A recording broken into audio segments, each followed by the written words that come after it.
नमस्कार दोस्तों, नवीन है। अब हम लोग ना इकोनॉमी और ज्योग्राफी इस वाले सेक्शन में इन कर गए हैं। अब जो भी दिन बचा हुआ है, बहुत कम दिन बचा हुआ है, लेकिन इन दिनों में हम लोग को यही करना है। तो पहला टॉपिक इसका लिया है हमने, रिसोर्सेज ऑफ बिहार। तो इसमें क्या है, mineral, water, land and forest. तो दीज रिसोर्सेज है, तो क्वेश्चन इससे पूछा जा सकता है और पूछा गया भी है कि क्या क्या रिसोर्सेज है बिहार में और क्या क्या पोटेंशियल है इसका। तो ये सब करके पूछा गया है। तो चलिए हम लोग देखते हैं, तो शुरू करते हैं। तो पहले हम लोग ये देख रहे हैं कि क्या है, क्या बिहार दो नॉट मिनरल रिच, हाँ, जो अपना 2000 में आप देखेंगे कि जब हम लोग झारखंड से अलग हो गए तो हार्डली ही अपने पास मतलब बहुत ज़्यादा रिसोर्स बचा, बट स्टिल क्योंकि क्वेश्चन पूछता है तो हम लोग भी कर लेते हैं। तो दो not mineral rich like प्लेटू state जो अपना जो ये है ना, अपना कह दीजिए महाराष्ट्र कर दीजिए, ठीक है ना, मध्य प्रदेश कर दीजिए, तो ये these states are plateau state and all. तो उन स्टेट में जो है ना कि बहुत ज़्यादा ये मिनरल रहता है। Possesses strategic natural resources in the form of fertile land, लेकिन अपने पास फर्टाइल लैंड है due to Ganga and all, ठीक है ना। अबंडेंट रिवर्स तो है अपने पास, लिमिटेड मिनरल लिमिटेड है ड्यू टू झारखंड का जो सेपरेशन हो गया उसके। फॉरेस्ट इकोसिस्टम है, फार्मिंग एंड द बैक, ठीक है ना, फॉर्मिंग द बैकबोन। तो ये सब मिलाकर क्या करता है, बैकबोन बनाता है किसका, ऑफ द एग्रीगेरियन इकोनॉमी। दो अपना एग्रीगेरियन इकोनॉमी है एंड सस्टेनेबल डेवलपमेंट पोटेंशियल। तो सस्टेनेबल डेवलपमेंट पोटेंशियल का या एग्रीगेरियन इकोनॉमी का बैकबोन बनाता है क्या, तो जो हमारे पास है फर्टाइल जो लैंड है, एवेडेंट रिवर्स है एंड लिमिटेड मिनरल्स है एंड फॉरेस्ट इकोसिस्टम। तो इसको इतना ध्यान में रखते हुए अब हम लोग देखते हैं कि आखिर रिसोर्स का मतलब क्या है। तो रिसोर्स, कंसेप्ट ऑफ रिसोर्स देख लीजिए क्या है, कहा कि everything available in our environment. अच्छा, तो एनवायरमेंट में जो भी कुछ अवेलेबल होगा सब रिसोर्स होगा। अब देखिए, हाँ, मतलब रिसोर्स यही है, लेकिन अब चूंकि इसको रिसोर्स करने से पहले कुछ लिमिटेशंस है, तो आइए उन लिमिटेशंस को देखते हैं। जैसे विच इज टेक्नोलॉजिकली एक्सेसिबल, हाँ, वो क्या है, टेक्नोलॉजिकली एक्सेसिबल होना चाहिए। मतलब आप बोल दो कि हाँ कि अब जैसे जमुई में है तो 57%, मतलब इंडिया का रिजर्व का पूरा 57% गोल्ड रिजर्व करा कि जमुई में ही है। लेकिन उसको आप रिसोर्स तब मानेंगे ना सर, जब आप टेक्नोलॉजिकली उसको एक्सेसिबल कर पाए। मतलब अभी तो देखिए, तब वो कोलार गोल्ड माइन है, वही से सब कुछ हो रहा है, कहाँ यहाँ पर कुछ हो रहा है। तो वो चीज़ है, तो इसीलिए मतलब जो टेक्नोलॉजिकली एक्सेसिबल होना चाहिए, इकोनॉमिकली फीजिबल होना चाहिए। अब लेट से कि आप निकाल लेंगे वहां से, मतलब रिसोर्सेज निकाल, सोना जाके निकाल लेंगे आप अंदर से, तो बोले कि देखिए निकाल लिए कि नहीं, और उसको निकालने में ही सोना से ज्यादा पैसा लग गया, तो ये तो फिर सोना बाबू वाला हाल हो जाएगा, है कि नहीं। तो वो सोना बाबू नहीं होना चाहिए भाई। ये अपना क्या होना चाहिए कि इकोनॉमिकली फिजिबल होना चाहिए, कल्चरली एक्सेप्टेबल। अब ये देखिए, ये थोड़ा सा ना कल्चरली एक्सेप्टेबल है, तो ये आप समझ लीजिए कि मतलब lot of things are like no not culturally acceptable. आप रिसोर्स भी कह सकते हैं, लेकिन वो जब तक कल्चरली एक्सेप्टेबल नहीं है तब तक आप उसको रिसोर्स नहीं मानेंगे।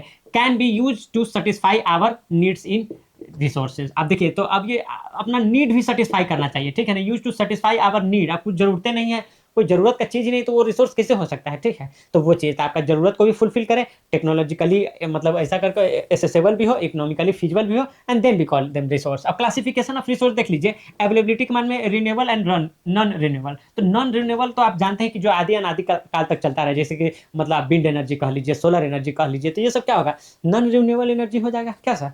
और उसका रिन्यूएबल का मतलब आपसे कोल एंड ऑल ले लीजिए ना, जो ये फॉसिल फ्यूल एंड ऑल है, तो ये सब तो क्या है कि 5 जनरेशन 6 जनरेशन फिर खत्म हो जाएगा। मतलब जहां का अभी हम लोग ये कर रहे हैं एक्सट्रैक्ट कर रहे हैं, वहां खत्म हो जाएगा, फिर कहीं और निकाला जाएगा। तो उस तरह से है, तो जो खत्म हो जाए मतलब एक लाइफ स्पेन में, मतलब लेकिन 200-300 साल में, और जो चलता रहे millions and billions of year, तो उसको हम लोग नॉन रिन्यूएबल करते हैं। जो खत्म हो जाए उसको रिन्यूएबल करते हैं। अब देखिए, अदर वे अराउंड देख लीजिएगा, ठीक है ना। डेवलपमेंट एंड यूज, ठीक है ना।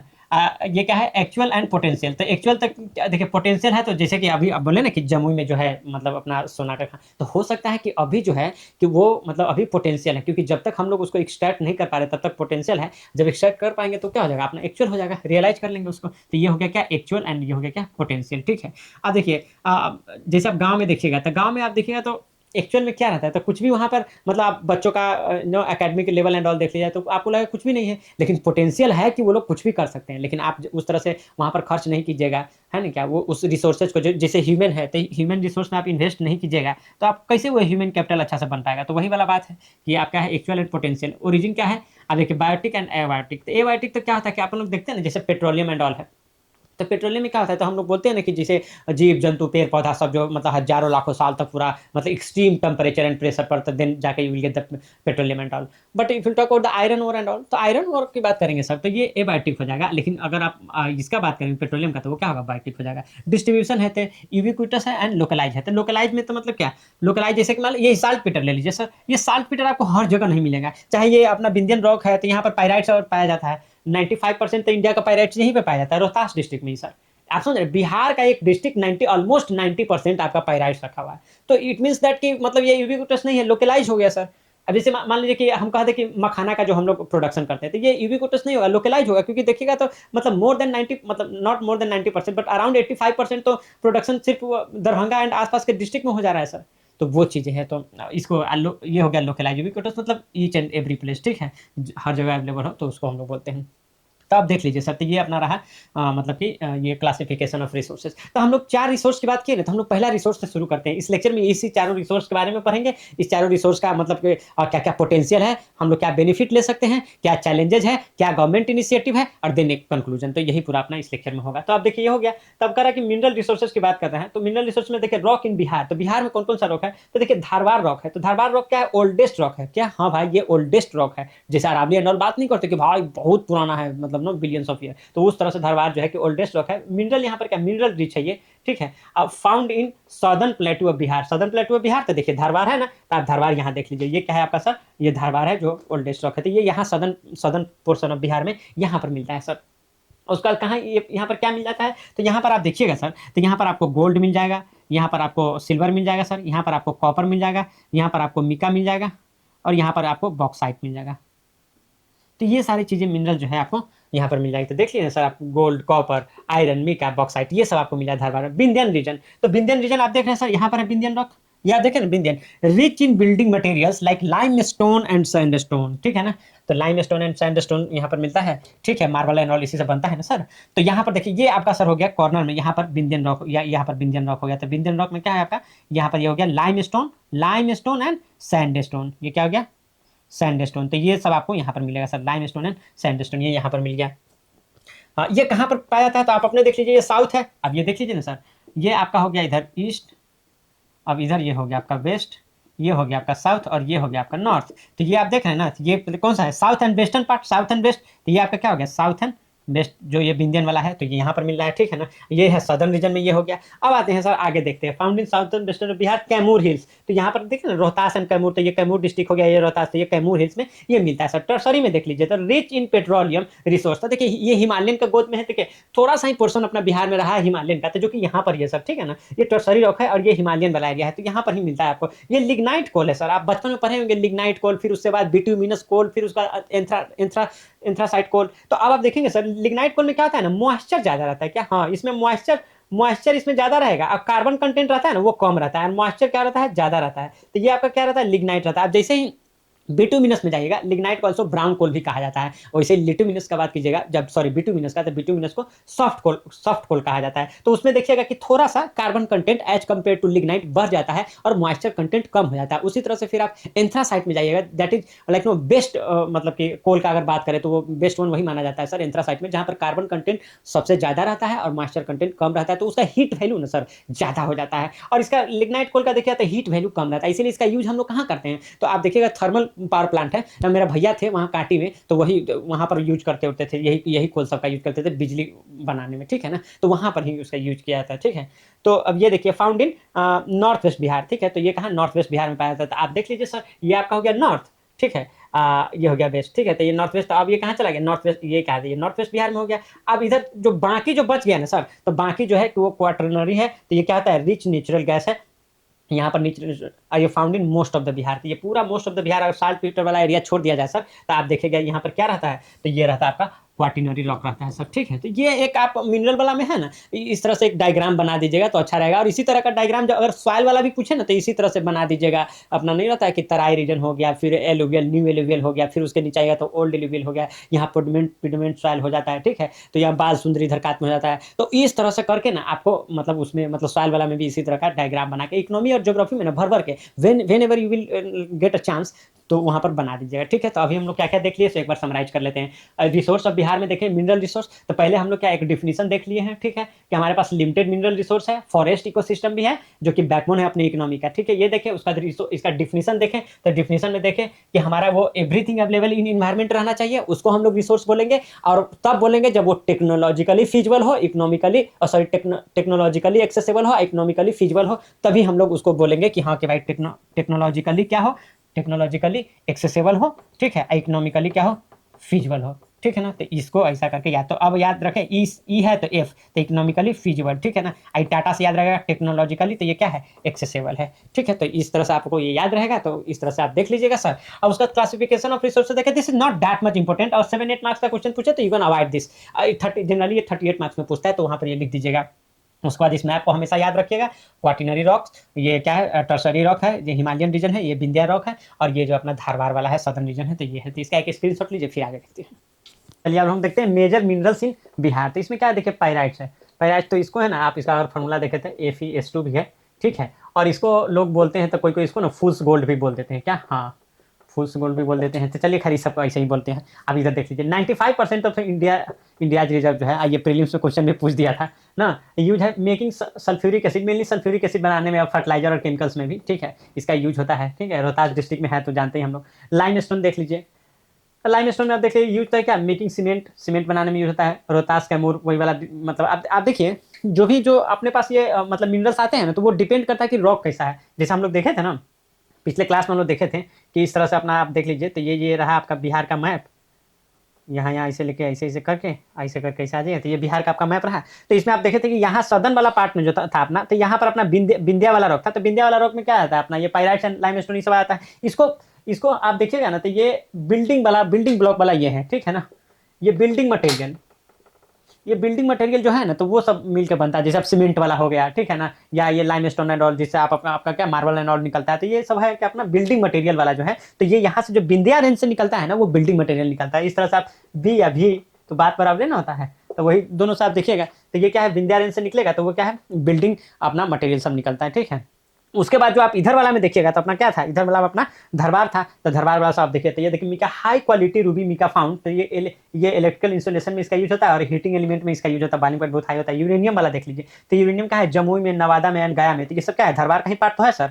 अब ये क्या है, न्यूक्लियर पावर जनरेशन में क्या होता है, इसका यूज होता है। गोल्ड वो बताए थे ना, एक्चुअल एंड पोटेंशियल वाला बात, तो 57% ये पोटेंशियली क्या है, इंडिया का गोल्ड रिजर्व कहाँ पर है, तो जमुई में ही है, जमुई में और नालंदा में है। अब देखिए साल्टपीटर का आप तो जानते ही होंगे, पोटेशियम नाइट्रेट इसका फार्मूला होता है, हाँ पोटेशियम नाइट्रेट फार्मूला होता है। तो जब इसका ऑक्सीडेशन स्टेट मैक्सिमम हो ना, तो उसको नाइट्रेट कहते हैं। क्या बोल रहे हैं, अरे छोड़िए, इग्नोर कीजिए आप। ये देखिए, तो ये इसको सोरा भी बोलते हैं। और आप देखिए कि इसी के कारण नूनिया विद्रोह हुआ था, अगर आपको पता हो तो 1770-1780 ईस्वी में नूनिया विद्रोह इसी के लिए हुआ था सर, इस साल्टपीटर के लिए। इसका यूज हम लोग फर्टिलाइजर और ज़्यादातर क्या एक्सप्लोजिव इंडस्ट्री में सर इसका हम लोग यूज करते हैं, ठीक है ना। गोपालगंज सारण वाला यूज में ये मतलब ऐसा करके काम में आता है, ठीक है। तो आप ऐसा करके GS से याद रखिएगा, गोपालगंज सारण वाला रीजन में क्या रहता है, तो साल्टपीटर रहता है, जिसको कि KNO3 बोलते हैं। और इस तरह से ये हो गया आपका। अब देखिए गवर्नमेंट स्कीम एंड पॉलिसी, ठीक है। तो अगर आप इंडिया लेवल पर बात कीजिएगा ना सर, तो mines and minerals development and regulation, क्या देखिए इंडिया लेवल पर बात कीजिएगा, तो mines and mineral development and regulation act जो है 2015 का, ये है इंडिया लेवल पर। लेकिन हम लोग अब ये मेन है, मतलब इस माइंस से रिलेटेड ये मेन है, ये भी आपको पता होना चाहिए कि नो ये इंडिया का है। अब बाकी हम लोग देखते हैं जो बिहार से रिलेटेड है उस सबको। कह रहा है कि बिहार मिनरल पॉलिसी, अब कह रहा है कि minor mineral rules 2017 ensure get transparent sustainable mining e permit system to curb the illegal extraction. अपना बिहार में तो भाई इतना इलीगल माइनिंग होता है, अब वो भी भाई वो लोग इतना पॉलिटिकली भी उन लोग का इतना बैकअप रहता है कि if you will go against them, then like today और tomorrow you will like know you are going to be dead, literally dead, ठीक है। तो ये है, लेकिन इसी को कर्व करने के लिए, इसको थोड़ा सा ट्रांसपेरेंट बनाने के लिए, सस्टेनेबल बनाने के लिए, और इसको क्या है इलीगल एक्सट्रैक्शन को रोकने के लिए हम लोग ये लेकर आते हैं। ये आप याद रखिएगा, Bihar mineral policy and minor mineral rules. तो इसको आपको याद रखना, याद कर लीजिए, Bihar mineral policy minor mineral rule. तो ये क्या है 2017 में है, ये हो गया। अब कह रहा है Bihar state mineral development, Bihar state mineral development corporation, Bihar state mineral development corporation engaged in public private mining venture. तो ये देखिए पब्लिक प्राइवेट वेंचर जो है ना, तो जहाँ पर भी इकोनॉमिक का उस तरह से इन्वॉल्वमेंट रहता है ना सर, मतलब ह्यूज लेवल पर, तो वहाँ पर आपको पब्लिक प्राइवेट को लेकर आना ही होता है। पब्लिक प्राइवेट पार्टनरशिप करिएगा तो वो ज़्यादा अच्छे से हो पाएगा। तो यहाँ पर क्या पब्लिक प्राइवेट माइनिंग वेंचर के लिए हम लोग क्या Bihar state mineral development corporation. तो ये सब चीज़ें आपको बड़ा मतलब ऐसा मतलब हैंडी याद रहना चाहिए सर, ये कि एग्जाम में लिख कराना है, Bihar state mineral development corporation. अब ये देखिए district mineral foundation, district mineral foundation क्या करता है, ensure part of mining revenue develop local communities.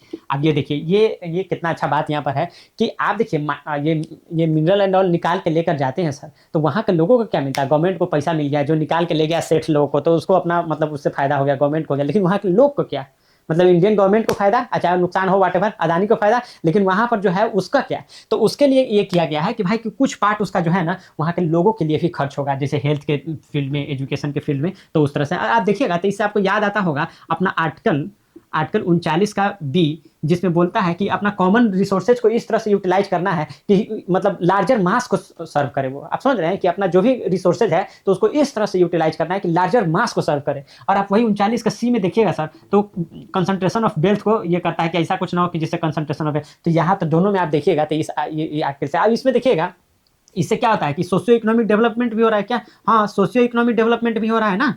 आप देखिए कि जमशेदपुर एक पूरा टाउन तैयार हो गया ओनली वहाँ पर आयरन एंड स्टील का इंडस्ट्री के कारण। पूरा जमशेदपुर या अपना भी देखिएगा तो ये बरौनी आयल टाउनशिप जो है तो वो पूरा एकदम ऐसा करके खड़ा हुआ। तो इस तरह से ये कुछ फायदा भी होता है वहाँ के कम्युनिटी का। अब ये तो सोशियो इकोनॉमिक बेनिफिट देख लीजिए आप, लेकिन इकोनॉमिक बेनिफिट या लार्जर एक्सेल पावर क्या होता है? तो बूस्ट टू इकोनॉमी। तो इकोनॉमी किस तरह से? With untapped reserve specially gold and iron और तो है, तो the mining sector could significantly raise state revenue and employment. तो अभी जो पोटेंशियल है अपना, अभी करेंटली जो पोटेंशियल है सर, उसके कारण हम लोग क्या कर सकते हैं? तो मतलब स्टेट का रेवेन्यू और एम्प्लॉयमेंट स्टेट में हम लोग बहुत बढ़ा सकते हैं। Value added industry potential for cement steel. Cement अपना डालमिया इंडस्ट्री आपको पता होगा सर, एक टाइम था जो इतना ज़्यादा सीमेंट जो है एंड मतलब कि ऐसा ये शुगर बिहार मतलब इंडिया का मतलब साइजेबल जो अमाउंट जो होता था ना बिहार से होता था। डालमिया जब था तो वहाँ पर thousands of people were working and all, और उसके बाद जितना लोग अंदर काम करते थे और बहुत ज़्यादा लोग को बाहर भी इंप्लॉयमेंट मिलता था। मतलब कि इतना लोग रह रहे तो अब जैसे हमारे यहाँ ही देख लीजिए रीवा शुगर चीनी मिल,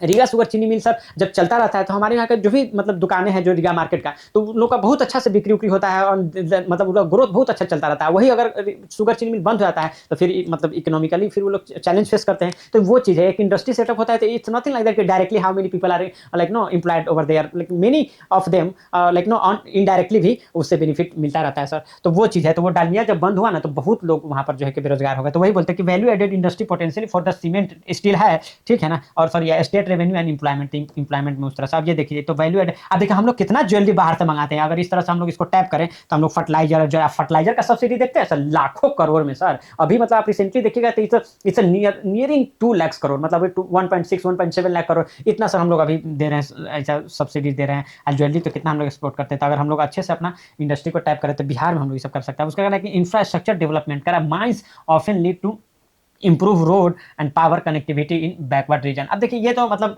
ये बाय डिफॉल्ट ही समझिए, लेकिन अब किसी एरिया में मिल गया है, अगर आपको ये मिनरल्स एंड ऑल मिल गया है तो वहाँ पर जाने के लिए आप ट्रक से आप लेके जाइएगा सामान, तो रोड तो अच्छा होना चाहिए ना। तो by default you have to construct the road and if you are going for the minerals and all तो यू नीड पावर। तो इसीलिए पावर और क्या है ये पावर कनेक्टिविटी और रोड तो वहाँ पर ठीक हो ही जाता है। तो ये इंफ्रास्ट्रक्चर डेवलपमेंट में ये काम आ ही जाता है। अब ये एक छोटा सा मिनरल्स के लिए लिखा गया है, इसको आप देख लीजिए कि with scientific mining and value addition, क्या हाँ with scientific mining and value addition Bihar modest mineral base. Modest इसलिए लिखा गया है कि सर कि मोस्टली जो है कि मोर देन 90% तो हमारा जो छोटा नागपुर जो मतलब प्लेटू जो जिसका पार्ट है कि झारखंड एंड ऑल, तो उसका हिस्सा ही बन के झारखंड में ही चला गया, तो हमारे पास बहुत कम बचा। इसीलिए Bihar modest mineral base can be catalyst for sustainable industrial growth. तो हम लोग जो देखिए हम लोग तो ये तो पक्का है कि बिहार जो है कि मतलब कि एग्रो बेस्ड इंडस्ट्री पर बहुत ज़्यादा फोकस कर रहा है और करना चाहिए, इफ नहीं कर रहा है तो वहाँ पोटेंशियल बहुत ज़्यादा है। बट स्टिल अगर हम ये जो भी हमारे पास जो मिनरल्स एंड ऑल है जो ये सदर्न पार्ट में ही बिहार के, तो अगर उसको भी साइंटिफिक ढंग से यूटिलाइज किया जाए तो ये भी हमारे मतलब क्या है कि सस्टेनेबल इंडस्ट्रियल ग्रोथ के लिए बहुत अच्छा रहेगा। तो इसका स्क्रीनशॉट लीजिए, फिर हम लोग आगे देखते हैं water resource and all. Water resources देख लेते हैं। इसमें क्या करना है,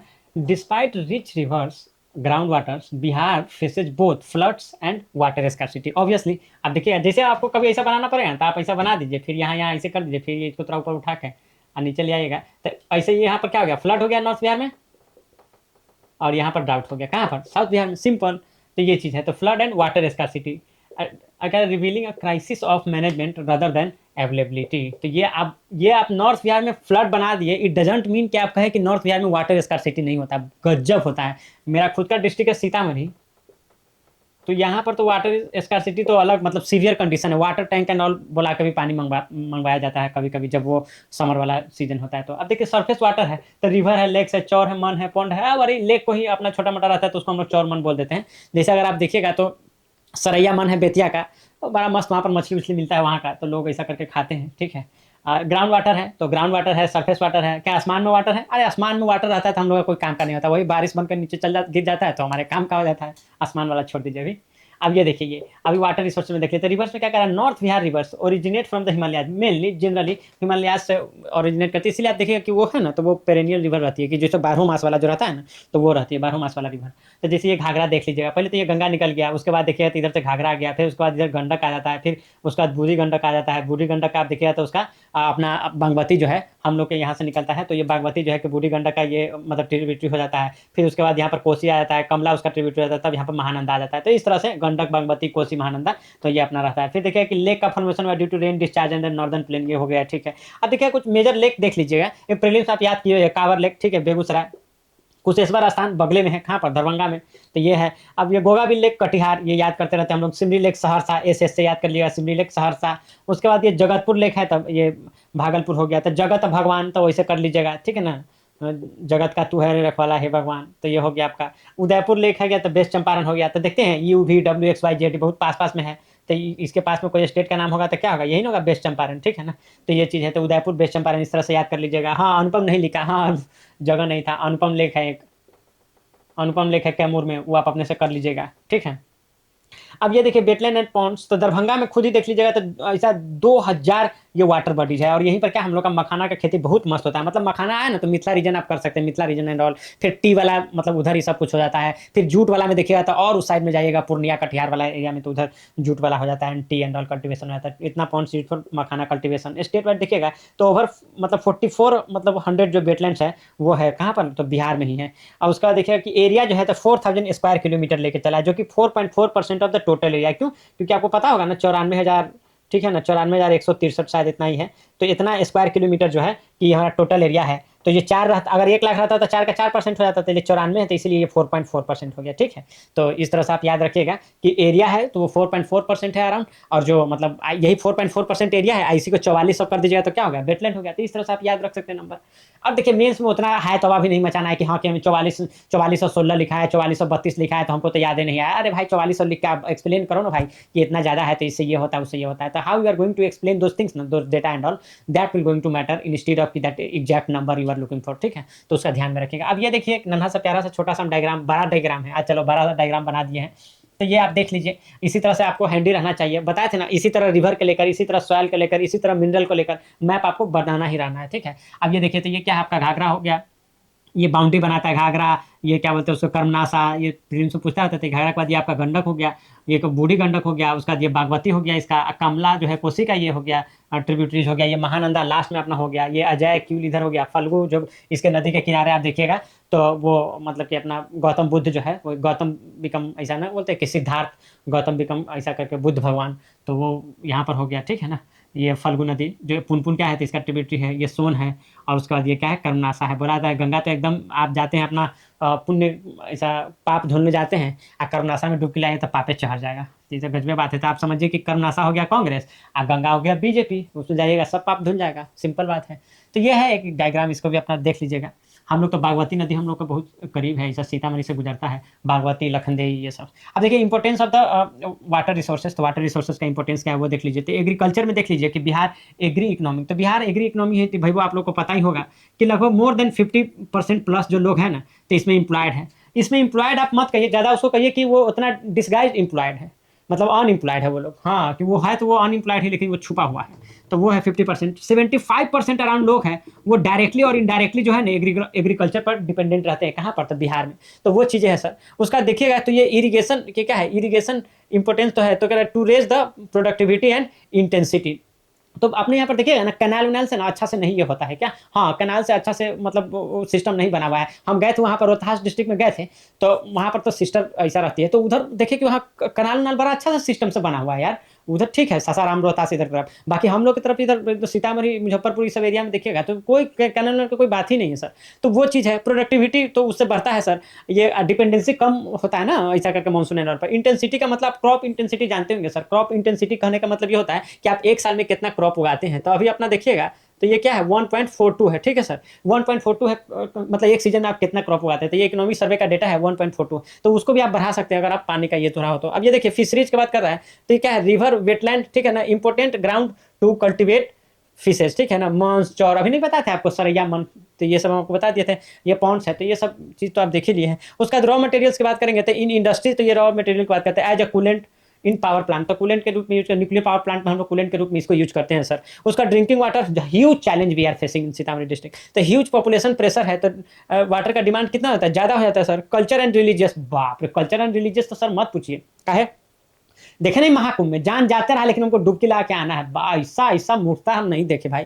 ये क्या है कि rivers like Ganga and central to मतलब मेनी रिलीजियस रिचुअल्स, ठीक है ना, एंड फेस्टिवल, तो ये चीज़ आप देख लीजिएगा, तो वो भी है रिलीजियस बिलीफ है। तो ना प्रॉब्लम देखते हैं वाटर रिसोर्सेज क्या है, तो कह रहा है क्या सीजनल रेनफॉल कंसंट्रेटेड इन मानसून मंथ। अब देखिए हम लोग को तो पता ही है कि मतलब बहुत इरेडिक होता है ये जो है कि मानसून एंड ऑल, और वो जो जो मानसून मंथ होता है तो उसमें पूरा वाटर जो है उसी टाइम आ जाता है, तो इससे क्या होता है कि वाटर कंसंट्रेटेड होता है और क्या फ्लड का रूप ले लेता है। पहले देखिए पेरेनियल रेनफॉल है, तो हिमालय से जो रिवर है तो वो पानी लेकर आ ही रही है, ऊपर से मानसून वाला रेन तो फ्लड का रूप ले लेते हैं। उसके बाद फ्लडिंग इन नॉर्थ बिहार, यही तो देख रहे हैं ना, स्पेशली नियर कोसी, जिसको कि सौरव बिहार में बोलते हैं, क्योंकि कोसी जो है ना अपना ये मतलब रास्ता भी बदल लेती है ना, तो उससे क्या होता है कि फ्लड आने का ज़्यादा, और वो ज़्यादा डिजास्टर्स हो जाता है, क्योंकि पता नहीं रहता ना किसी को, सीधा चेंज कर लेती है। Drought in the southern Bihar, तो सदर्न बिहार में तो ड्रॉट रहता है due to the erratic rainfall, कभी होगा कभी नहीं, कभी होगा कभी नहीं, ठीक है ना, तो उस तरह से है। ग्राउंड एस टू डिप्लीशन, तो ग्राउंड एस टू का डिप्लीशन होता है लगभग देखिए 8 district with the rapid falling tables and 11 district में स्ट्रेस, और इस 11 स्ट्रेस डिस्ट्रिक्ट में ना तो सीतामढ़ी का नाम टॉप पे आएगा, ठीक है। उसके बाद जो बगल का है मोतिहारी, जिसको इस मतलब कि आप ईस्ट चंपारण के नाम से जानते हैं, तो वो सब आ जाएगा।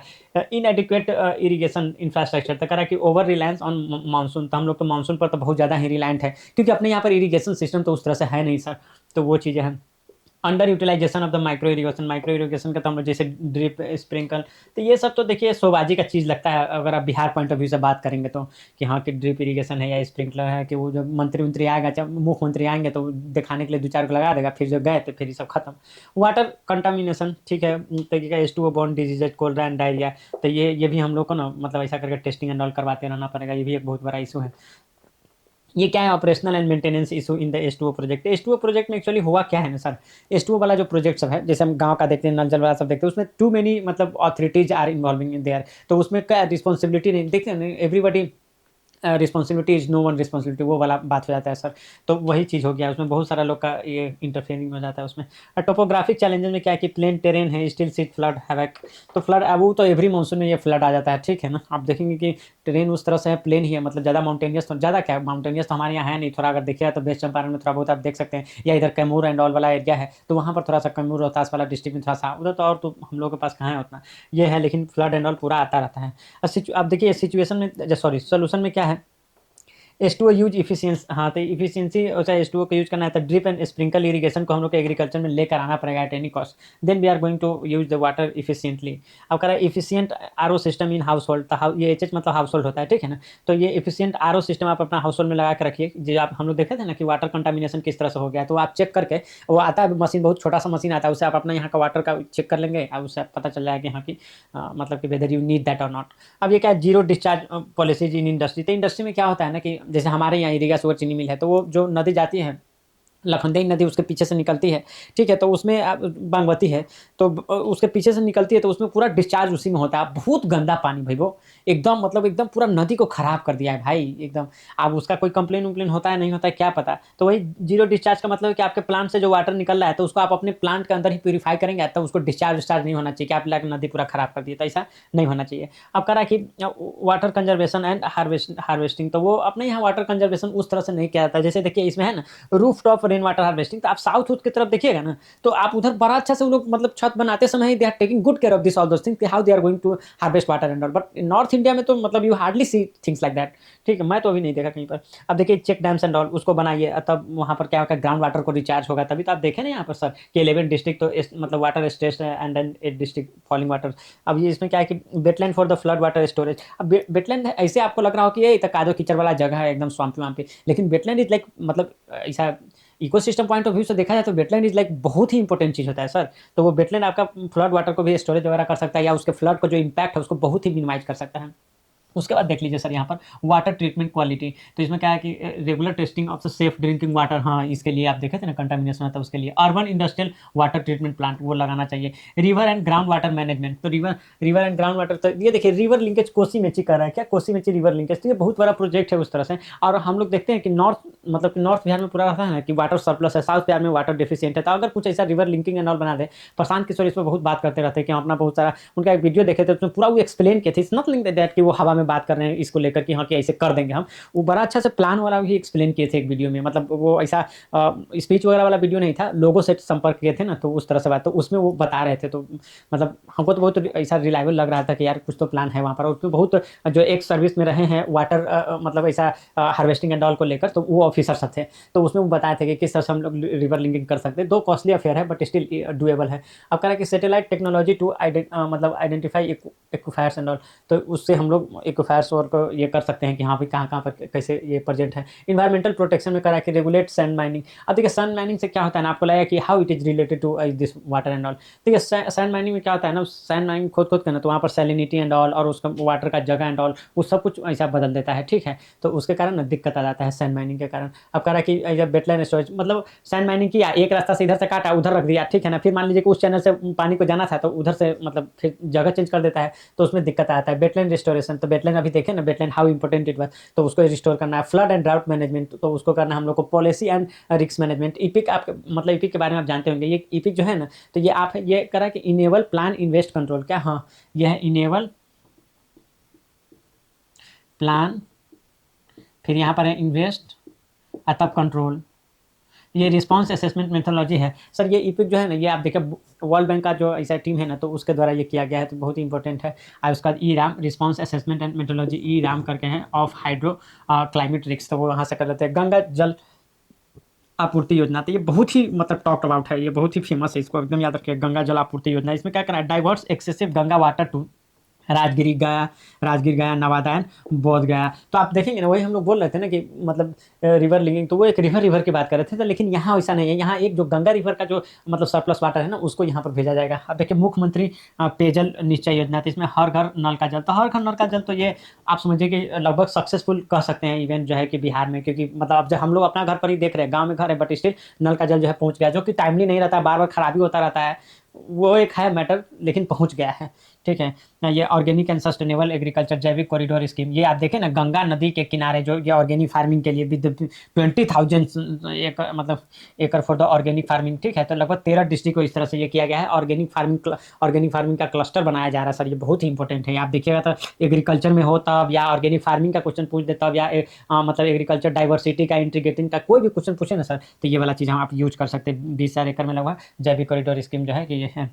और इस मोस्टली इसमें का जो पार्ट है ना, तो उसको आप देखिएगा, जो फोर्थ ये एग्रीकल्चर अपना ये निकला है ना, एग्रीकल्चर रोड मैप 23 से 28 वाला, तो उसमें सब कुछ ये कवर ओवर रहता है। ये functional household tap connection, तो करा कि एज मार्च, हाँ ये देखिए as March 2025 Bihar reported 95% of the rural household as a having मतलब क्या है, इंडिविजुअल टैप वाटर कनेक्शन। और सर इसका टारगेट भी ये था कि बाई दिसंबर 2025 ना हम लोग 100% कर लेंगे, तो अभी तो वो डेटा आया नहीं है मतलब अभी तक, बट हमको लगता है कि ये जो अपना और हाँ, ये क्या बोलते हैं उसको कि आप देखिए इकोनॉमिक सर्वे एंड ऑल वाला डेटा आप देखिएगा तो शायद उसमें होगा, तो वहाँ से आप इसको अपडेट कर लीजिएगा, ठीक है। ये कह रहा है कि इरिगेशन एक्सपेंशन, तो कह रहा है कि क्रिएटेड इतना lakh hectare of the irrigation potential, ठीक है, तो वो चीज़ है, तो आप इसको देख लीजिएगा। जल जीवन हरियाली प्रोग्राम, तो 19-20 में आया था, तो लार्ज स्केल एफोरेस्टेशन इसमें किया गया है। अब इसमें आप देख लीजिए कि सर ये वाटर रिसोर्स वाला का एक छोटा सा नाना सा प्यारा सा कंक्लूजन या एक लाइन करके है ऐसा, तो ये देख लीजिए, thus Bihar should adopt initiative like catch the rain because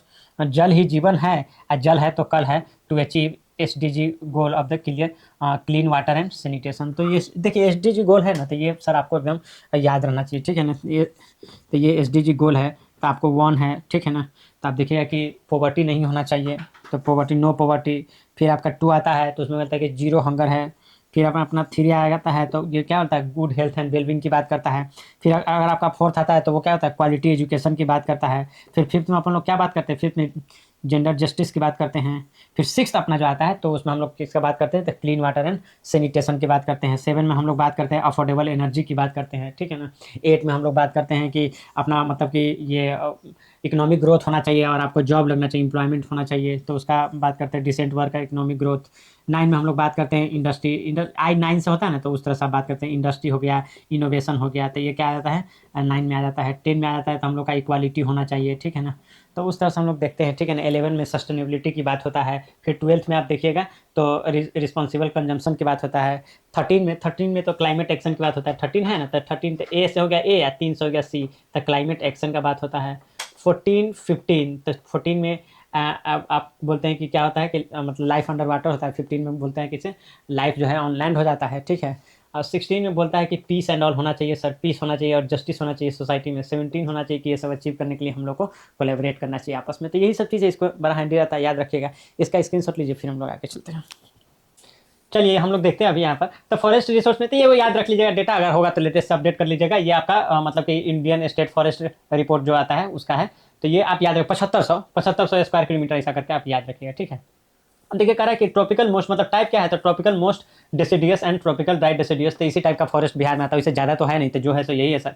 highest forest cover तो देखिए तो कैमूर में आ जाता है, और उसका बाद वेस्ट चंपारण है, उसका बाद जमुई है। तो इस तरह से आप देख लीजिएगा, प्रीलिम्स के लिए देखे हुएगा। अब देखिए इंपॉर्टेंस ऑफ फॉरेस्ट, तो फॉरेस्ट का इंपॉर्टेंस क्या है, तो यहाँ से हम लोग शुरू करते थे। देखिए इकोलॉजिकल इंपॉर्टेंस क्या है, तो बायोडाइवर्सिटी मेंटेन करके रखा है। चलिए ठीक है, वेरी गुड। क्लाइमेट रेगुलेशन में तो बहुत ज़्यादा, जैसे कार्बन सिक्वेस्ट्रिंग एंड ऑल, तो है ना, क्या कार्बन डाइऑक्साइड को अपने अंदर ऑब्जर्व कर लेता है, ऑक्सीजन को देता है। तो देखते हैं अमेजन फॉरेस्ट है ब्राजील वाला, तो उसको नहीं बोलता है लंग्स ऑफ द वर्ल्ड बोला जाता है, तो उस तरह से क्लाइमेट रेगुलेशन में करता है। सॉइल को एकदम जड़ से पकड़ के रखता है सॉइल को, तो इसलिए आप देखिए कि जहाँ पर भी आपको ना सॉइल कंजर्वेशन एंड इस पर जोर देना होता है, तो वहाँ पर फॉरेस्टेशन पर लोग जाते हैं कि भाई इसमें फॉरेस्टेशन कर दीजिए, तो मतलब आपका सॉइल कंजर्व हो जाएगा, ठीक है। वाटर कंजर्वेशन के लिए भी इसका यूज़ किया जाता है। अब इकोनॉमिक में देख लीजिएगा तो लाइवलीहुड, तो फ्यूल वुड, तो आप तो चलिए ठीक है कि आप लोग गैस उस पर खाना बना लेते हैं, लेकिन गांव में जब हम लोग बचपन में थे तो मतलब लकड़ी पर ही पूरा खाना बनता था। जब अपना खेत में गए, लकड़ी को सब टांग लिए, जो लकड़ी बना माथा पर रख के अपना लेके आता हो, तो उसमें अपना खाना बन जाता था। लेकिन अब तो ये सब रिड्यूस हो गया खैर, लेकिन अभी तक भी बहुत लोग के घर में गाँव में देखते हैं, तो इसी तरह से फील्ड वुड पर ही ये होता है, खाना बनता है। इको टूरिज्म, ठीक है। अब ये है मतलब अब कितना लोग का क्या होता है ना कि मतलब जंगल में जाएगा, वहाँ पर रहेगा, टेंट उंट बना के, उस तरह से आप देखिएगा ना डेकाथलॉन वाला सब सामान सब ले आके, तो वो सब रहता है, तो वो सब एक टूरिज्म भी बढ़ रहा है थोड़ा सा, ये भी है। अब देखिए इकोनॉमिक सर्वे में इतना था, forestry and logging sector contribute 2% of the, ये है क्या अपना ये गवर्नमेंट के जीडीपी में आया, ग्रोस स्टेट वैल्यू एडेड में इतना परसेंट का इसका कंट्रीब्यूशन रहा है, ठीक है। ये लॉगिंग वो होता है ना सर कि आप देखिएगा कि जो हम लकड़ी को काटते हैं, प्रोसेस करते हैं, फिर उसका टिम्बर या पल्प में ऐसा बनाते हैं ना, तो उसी को हम लोग क्या बोलते हैं, लॉगिंग बोल देते हैं। सोशियो कल्चर में तो देखिए रिलीजियस सिग्निफिकेंस रहता है फॉरेस्ट का, ठीक है, भगवान ही है। और उसका रिक्रिएशनल वैल्यू, वही बोले थे ना, जंगल मंगल एकदम मतलब आदमी फ्रेश फील करेगा, ये तो वो सब चीज़ें हैं। अब ये क्या है कि इन्वायरमेंटल में देख लीजिएगा तो कार्बन सिक्वेस्ट्रिंग, इसी का बात कर रहे थे हम सर। वाइल्ड लाइफ हैबिटाट है, ऑब्वियस है, उसी का तो हैबिटाट है, ठीक है ना। SC ST मतलब SC तो नहीं, मतलब ST, तो आप देखिएगा कि ट्राइबल लोगों का तो मतलब जंगल ही सब कुछ रहता है, वो अपना आप समझिए, घर समझिए या लाइवलीहुड समझिए, सब कुछ जंगल ही रहता है। हेल्थ के पॉइंट ऑफ व्यू से देखिएगा तो इंप्रूव्ड एयर क्वालिटी, अभी बोले थे लंग्स ऑफ द वर्ल्ड बोले थे इसको। Mental and the physical wellbeing, यही रिक्रिएशनल वैल्यू जो बात कर रहे थे, तो ये मेंटल एंड फिजिकल वेलबिंग के लिए भी यूज होता है। अब देखिएगा अब कितना तो फॉरेस्ट प्रोडक्ट से तो हम लोग दवा ववा भी बनाते हैं ना सर, तो वो सब चीज़ें, वो सबको पेटेंट करा लेना चाहिए, नहीं तो ये फॉरेनर सब उस सबको भी लेके अपना नाम पर करके बेचता रहता है अभी भी। अब प्रॉब्लम ऑफ फॉरेस्ट रिसोर्सेज क्या है उसको देख लेते हैं सर। तो डिफॉरेस्टेशन ड्राइव जो है कि ये कर लेता है ये लोग, लॉगिंग वही बताए थे ना, पेड़ काट के तब स्लैश एंड बर्न, तो काट काट के तब वहाँ पर खेती करने लगता है। ये फ्यूल वुड का डिमांड जो होता है, तो उसके कारण ओवर ग्रेजिंग, तो ये सब क्या है, तो इससे क्या होता है कि फॉरेस्ट रिसोर्सेज को खतरा है सबसे। डेवलपमेंट एंड इंडस्ट्रियलाइजेशन, डेवलपमेंट से तो बिल्कुल खतरा है, जैसे डैम्स वगैरह बन जाए तो उससे, रोड से, रेलवे से, तो जो भी कुछ है, या माइनिंग एंड ऑल, भाई माइनिंग गज्जब, अदानी जिंदाबाद, 10 लाख पे बिहार में 1 रुपया में जमीन, ये सब क्या। अब ये देखिए माइनिंग इफेक्ट्स, तो माइनिंग इफेक्ट्स दिया हुआ मिका माइनिंग नवादा में accelerated the forest loss and all, ये चीज़ है। अब देखिए फॉरेस्ट फायर भी एक ना मतलब आप समझिए तो एक ह्यूज इशू है ये फॉरेस्ट कम होने का। तो वही बोले आपको, तो ये ISFR का रिपोर्ट है, तो ये करा कि 2023 में सिर्फ 771 इंसिडेंट हुआ है, जो कि हाईएस्ट है टिल नाउ, मतलब ये बढ़ते जा रहा है ना, despite taking all of the action and all, ये बढ़ते जा रहा है। ये decline in the dense forest, अब ये देखिए decline in the dense forest कहने का क्या मतलब है सर। आप देखिएगा कि फॉरेस्ट कवर को ना हम लोग 3 भाग में बांट देते हैं। एक तो ये रहता है कि देखिए कि मतलब कि 10% से लेके एंड 40% तक एक रहता है, ठीक है, इसको ओपन फॉरेस्ट बोलते हैं। फिर 40% से लेके 70% तक रहता है, तो इसको मॉडरेट बोलते हैं। और 70% से जो एवब रहता है ना, तो इसको डेंस फॉरेस्ट बोलते हैं। अब होता क्या है सर कि आप डेंस फॉरेस्ट में से कुछ ट्री काट दिए, और फिर आप मतलब टोटल फॉरेस्ट का कवर निकाले कि टोटल फॉरेस्ट कवर कितना है अपने यहाँ पर, तो आप देखिए कि उतना ही रहेगा सर, क्योंकि वो जो डेंस फॉरेस्ट वाला कैलकुलेशन था वो अब मॉडरेट फॉरेस्ट में आ गया, लेकिन उतना ही रहेगा। फिर यहां से भी काट दिए तो वो फिर ओपन फॉरेस्ट में आ जाएगा। तो आप समझिए डेंस फॉरेस्ट को आप ओपन फॉरेस्ट में कन्वर्ट कर देते, आप ह्यूज नंबर ऑफ पेड़ तो आप काट दिए, लेकिन स्टिल फॉरेस्ट कवर अगर टोटल काउंट होगा तो वो तो उतना ही रहेगा। तो ये चीज है, तो हम लोग को ना स्पेसिफिक रूप से देखना चाहिए कि भाई डेंस फॉरेस्ट का क्या हुआ, मॉडरेट फॉरेस्ट का क्या हुआ एंड ओपन फॉरेस्ट का क्या हुआ, तो उस तरह से हम लोग को देखना चाहिए। तो यही यहाँ पर लिखा हुआ है डिक्लाइन इन डेंस फॉरेस्ट, तो डेंस फॉरेस्ट में तो डिक्लाइन होगा, and moderate forest and open forest लेते अगर बढ़ गया and then you will say कि हाँ ओवरऑल तो हमारा फॉरेस्ट कवर बढ़ रहा है, तो नहीं, तो वो मिसलीडिंग डेटा हो जाएगा सर। आगे देखिए एफोरेस्टेशन इशू, देखिए एफोरेस्टेशन इशू भी है, क्यों? अब देखिए एक मतलब ऐसा करके ना, ये कंफा करके ना एक ये बनाया गया है, तो ये है कंपनसेटरी एफोरेस्टेशन, ठीक है ना, फंड मैनेजमेंट प्लानिंग अथॉरिटी। अब ये अथॉरिटी जो है ना पिलिनिया अथॉरिटी है, ये ना ठीक से काम नहीं करता है कि हाँ भाई कि देखिए कंपनसेटरी एफोरेस्टेशन का मतलब ये हुआ सर कि आप अगर कोई डेवलपमेंट प्रोजेक्ट लेकर आ रहे हैं, तो देखिए हम लोग जैसे कि अब डेवलपिंग कंट्री है, तो कोई डेवलपमेंट वाला प्रोजेक्ट है तो उसको भी तो आप ऐसा नहीं कर सकते हैं, नेग्लेक्ट नहीं कर सकते, इग्नोर नहीं कर सकते, उसको सेकेंडरी सीट पे नहीं बैठा सकते हैं। तो क्या है ना कि हम लोग बीच का रास्ता निकाले हैं कि चूंकि आपका अगर अगर क्या है कि ये डेवलपमेंटल प्रोजेक्ट उतना ही इंपॉर्टेंट है, तो हम लोग क्या करेंगे कि जितना यहाँ पर हम लोग का फॉरेस्ट अभी हम लोग का खराब हो रहा है, तो उतना ही फॉरेस्ट कहीं पर और लगाएंगे, और वो पैसा जो है कि वो आपका जो डेवलपमेंटल प्रोजेक्ट है उसी में का पैसा आपको देना पड़ेगा वो लगाने के लिए। इसीलिए बोला गया है कंपल्सरी एफोरेस्टेशन एंड फंड, फंडे का यहाँ पर एफ गायब कर दिया ये लोग, पगला ही एकदम। तो फंड मैनेजमेंट एंड प्लानिंग, तो ये जो फंड है ना, तो एक तो क्या है कि तो ये जो अथॉरिटी है तो उतना फंड नहीं कलेक्ट करती है, फंड कलेक्ट भी करती है तो उतना उस तरह से फॉरेस्टेशन करती नहीं है, मतलब उतना पेड़ पौधा उतना लगाती नहीं है, तो ये दिक्कत है। अब नहीं भी देता है तो उसको पूरा क्लियरेंस वगैरह दे देते हैं कि चलिए अपना काम कीजिए, तो वो थोड़ा सा दिक्कत वाला बात है। अब देखिए लो सैंपलिंग सर्वाइवल रेट, हाँ अब यहाँ पर दूसरा इशू क्या होता है वो सुन लीजिए सर। एक तो बोले कि पैसा, दूसरा पैसा लेकर अगर सैंपलिंग कर भी दे, अब जैसे मान लीजिए कि यहाँ पर 10,000 पेड़ काट दिया, वहाँ 10,000 सैंपल लगा दिया, लेकिन भाई वो सैंपल कितना सर्वाइव कर रहा है, तो वो सैंपल आप देखेंगे ना भाई कि can not fully replace old grown forest, तो अब उसका मेंटेनेंस आप कर ही नहीं रहे हैं, वो सर्वाइव कितना कर रहा है देखने ही नहीं जा रहे हैं। How come you are so sure that कि वो जो ग्रोन 10,000 जो बड़ा पौधा हो गया था, जो बड़ा पेड़ हो गया था, जो कि अभी आप सैंपल लगाए इसको 50 साल लगेगा उस तरह का होने में, आप जाकर उसको कटवा भी दिए और यहाँ पर आप देखने वाला भी कोई नहीं है, तो क्या होगा फिर? वही डेंस फॉरेस्ट ओपन फॉरेस्ट में कन्वर्ट हो जाएगा, ये बोल देगा, कॉपी पर टिक कर देगा कि हाँ सर हो गया काम। तो ये थोड़ा सा दिक्कत है सर, कैंपा वाला देख लीजिए, इसको याद रखिएगा। अब सोल्यूशन क्या है? Afforestation initiative, Jal Jeevan Hariyali mission and national afforestation programme, Namami Gange. तो ये सब नमामि गंगे तो भाई भूल ही जाइए, लेकिन ये जल जीवन हरियाली मिशन जो बिहार का था ना, ये बहुत ही अच्छा इनिशिएटिव है, क्लाइमेट रेजिलियंट इनिशिएटिव है, launch by Bihar government sir. ये बिहार गवर्नमेंट है टू मतलब वाटर स्कार्सिटी को चेक करने के लिए, ठीक है ना, इकोलॉजिकल इम्बैलेंस को चेक करने के लिए इसको लेकर आ गया। तो ये जल जीवन हरियाली मिशन है ना, ये इकोलॉजिकल इम्बैलेंस को एड्रेस करने के लिए है, और वाटर स्कार्सिटी जो कि आप समझ रहे हैं बिहार में सीतामढ़ी डिस्ट्रिक्ट में कितना ज्यादा है, तो उसके लिए तो it's very important this too ना, you must remember this too. अब देखिए सैंपलिंग सर्वाइवल इनहांसमेंट, वही ना यहाँ पर बोले हैं सर कि आप सैंपलिंग सर्वाइवल इनहांसमेंट में क्या करें? इंफेसाइज ऑन मेंटेनेंस, आप सीधा सिंपल लगा के छोड़ नहीं सकते सर, आपको उस पर भी इंफेसाइज करना पड़ेगा, उसके मेंटेनेंस पर भी इंफेसाइज करना पड़ेगा। अब ये करा agro forestry and social forestry, जो हम लोग अपना करते हैं उसके बारे में बताएंगे कि सोसाइटी लेवल पर, तो उसको integrate trees in agriculture land. Agriculture आप देखिए इसके लिए ना सरकार बहुत सारा ऐसा भी देती है, मतलब कि आपको सब्सिडाइज करके भी देती है, जैसे हमारे अपने ही जमीन पर कुछ लोग ऐसा करके ना मतलब हम लोग जब पेड़ लगाए थे तो सरकार की तरफ से सब्सिडाइज पेड़ मिला था, तो उसको जाकर लगा दिए थे, तो वो चीज़ है। तो ये सोशल फॉरेस्ट्री और एग्रो फॉरेस्ट्री में है। अब कहा कि अल्टरनेटिव टू वुड, तो इसमें क्या है? तो प्रमोट प्लाईवुड, और ये एआई है नहीं, ये एल्युमिनियम है भाई, क्या करते हो? ये एल्युमिनियम है, प्लाईवुड एंड एल्युमिनियम, ठीक है।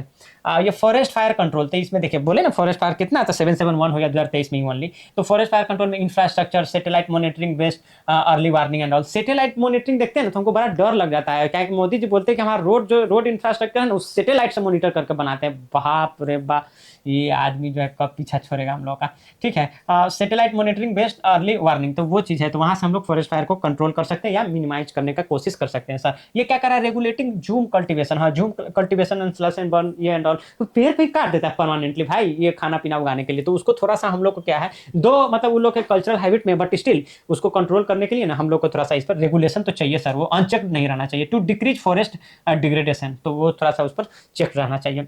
फॉरेस्ट फ्रेंडली सर्टिफिकेशन, हाँ कोई चीज़ ऐसा है जो कि फॉरेस्ट फ्रेंडली है तो सस्टेनेबल है, तो उसको हम लोग को मतलब इस तरह से ये कर देना चाहिए कि हाँ ये कुछ साइन एंड ऑल दे देना चाहिए कि हाँ ये सर्टिफिकेशन के बात है कि these are forest friendly and all. अब उसका देखिए रिस्ट्रिक्ट कंजर्वेशन रूल, हाँ कंजर्वेशन रूल थोड़ा सा रिस्ट्रिक्ट करना चाहिए, इतना लीनियंट रहता है ना कि लोग सब जैसे इसका फायदा उठा लेता है। लिमिट फॉरेस्ट डाइवर्जन, ठीक है ना, और उसका डिटेल्ड रिफॉरेस्टेशन प्लान। कहने का मतलब ये है सर, ये लास्ट पॉइंट का, कि भाई आप चलिए ठीक है, हम लोग कंपा तो इसीलिए बनाए हैं, डेवलपमेंटल प्रोजेक्ट को भी हार्म नहीं करना, लेकिन ये थोड़ा-सा जो है ना इसको थोड़ा रिस्ट्रिक्ट कीजिए कि बार-बार कोई भी सिंपल बात आता है बोले क्या वहाँ पर लगा दीजिएगा कि मतलब ये जो है फॉरेस्ट को डाइवर्जन कर दिया कि यहाँ का फॉरेस्ट हटा दिया, वहाँ पर लगा लीजिए। तो वो उतना आसानी से ना हो। दूसरा, आप कैसे रिस्टोरेशन कीजिएगा इस पूरा फॉरेस्ट कवर का, तो उसका एकदम डिटेल प्लान हमको चाहिए। ये हवाबाजी नहीं चाहिए, ठीक है, कि हम मतलब हर घर में सरकारी नौकरी दे देंगे, ऐसा बात नहीं होना चाहिए। एक आप डिटेल प्लान के साथ आइए सर, तब वी विल वेलकम यू, ठीक है। तो उस तरह का बात होना चाहिए।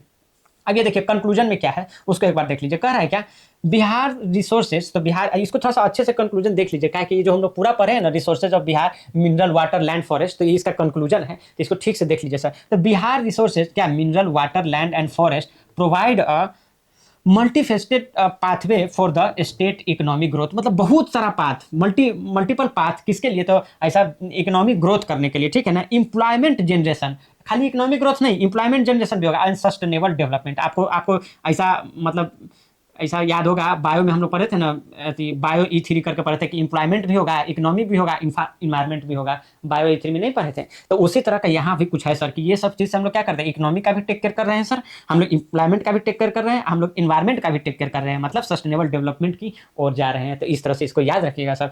विथ ट्रांसपेरेंट पॉलिसी जो होना चाहिए वो ट्रांसपेरेंट होना चाहिए। साइंटिफिक रिसोर्स मैनेजमेंट, ये बोले ना, साइंटिफिक रिसोर्स मैनेजमेंट होना चाहिए थोड़ा सा उसको, एंड इनोवेटिव तरीके से रिसोर्स मैनेजमेंट होना चाहिए। And community centre scheme, like ये आप समझते होंगे ना कि डिस्ट्रिक्ट मिनरल फाउंडेशन जो होता है, तो उसके हिसाब से कि भाई कि कहाँ पर हम लोग को ये करना है। जल जीवन हरियाली मिशन, आपको बताया जल Jeevan Hariyali mission so important this is. Bihar can harness these resources responsibly, तो ये चीज़ है। देखिए मतलब रिस्पॉन्सिबली कहने का मतलब है ना कि आपको ना, मतलब आप समझे, रिस्पॉन्सिबल कंजम्पशन होना चाहिए। जो आप देखेंगे कि सस्टेनेबल डेवलपमेंट गोल का भी 12 में देखेंगे कि रिस्पॉन्सिबल कंजम्पशन का बात कर रहा है, तो वही कर रहा है, Bihar can harness these resources responsibly, अगर रिस्पॉन्सिबली हार्नेस करें। And integrated approach to mineral exploration, अब देखिए मिनरल एक्सप्लोरेशन में ना बहुत सारा फॉरेस्ट को ऐसे काटना पड़ता है, तो इसीलिए ये क्या है, क्या मिनरल एक्सप्लोरेशन। अब उसके बाद वाटर कंजर्वेशन, ये है जल Jeevan Hariyali mission. And soil management, soil का भी हम लोग को मैनेजमेंट करना है, सॉइल वाला भी हम लोग देखेंगे कि क्या कैसे करना है। Soil management and forest protection will ensure long term ecological balance and inclusive prosperity for the state, inclusive prosperity for the state and long term ecological balance. तो इकोलॉजिकल बैलेंस एंड प्रोस्पेरिटी ये सब आएगा। Inclusive prosperity है sir, सबके लिए, सबका साथ सबका विश्वास, अंत्योदय को भी ऊपर करेंगे। तो उस तरह की बातें हैं सर। तो इसको एक कंक्लूजन को एक बार देख लीजिएगा, दोबारा अपने से कॉपी में लिख लीजिएगा, then you will be able to मतलब write it in exam and all. तो इसको अच्छे से सर देख लीजिएगा। That's all from researchers of Bihar, ठीक है, इतना ही है। नेक्स्ट लेक्चर का इंतजार कीजिए। Till then take very good care of your health. Naveen Kumar signing off, bye bye guys.